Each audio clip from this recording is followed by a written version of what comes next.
Pernah gak sih lu pikiran dinosaurus itu benar ada atau cuma mitos? Dan kalau nggak ada, kenapa Al-Quran nggak nyebut-nyebut mereka? Tunggu dulu. Atau mungkin ada, tapi kita nggak sadar. Yuk kita bongkar misteri ini bareng-bareng. Tapi gue kasih tahu ya, ini bakal bikin lu makin penasaran sampai akhir video. Jadi jangan skip, oke? Sebelum kita mulai, gue mau kasih disclaimer dulu. Sebelum informasi di video ini, gue rangkum dari berbagai sumber, termasuk tafsir Al-Quran, penelitian sains, dan pendapat para ulama. Tujuan kita di sini adalah belajar bareng, bukan untuk debat atau bikin kesimpulan mutlak. Jadi santai aja ya, bro.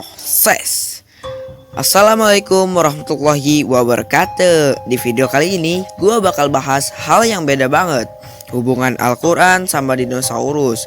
Seriusan, ini topik yang jarang banget dibahas, tapi pasti bikin lo mikir dan merinding. Jadi stay tuned ya, jangan kemana-mana.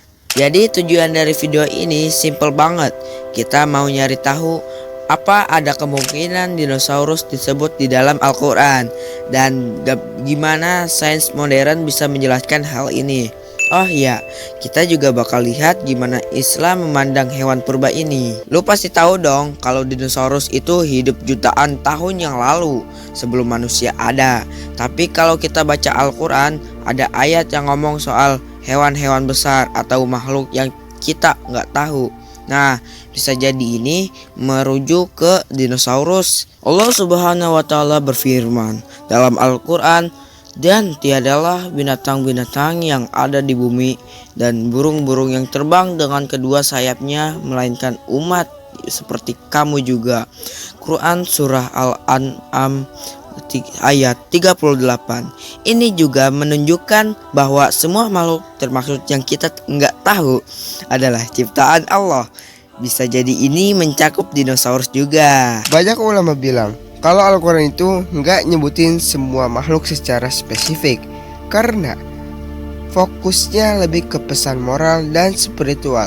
Tapi ada tafsir yang bilang makhluk besar di bumi bisa merujuk ke dinosaurus. Gimana menurut lo? Dari sisi sains, fosil dinosaurus ditemukan di banyak tempat di dunia. Ini bukti nyata kalau mereka pernah hidup. Nah, Al-Quran sendiri sering ngajak kita merenung soal ciptaan Allah. Mungkin dinosaurus adalah salah satu contoh kekuasaannya. Islam gak pernah melarang kita buat belajar sains. Justru Al-Quran selalu ngajak kita mikir kritis. Jadi gabungin sains dan agama buat bahas dinosaurus. Why not? Ini malah bikin iman kita makin kuat. Tapi ya bro, sis, sampai sekarang masih banyak misteri soal dinosaurus dan Al-Quran yang belum terjawab. Apakah ada makhluk besar lainnya yang belum kita temui?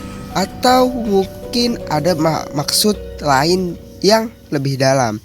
Jadi dinosaurus itu bisa jadi bagian dari ciptaan Allah yang gak langsung disebut di Al-Quran.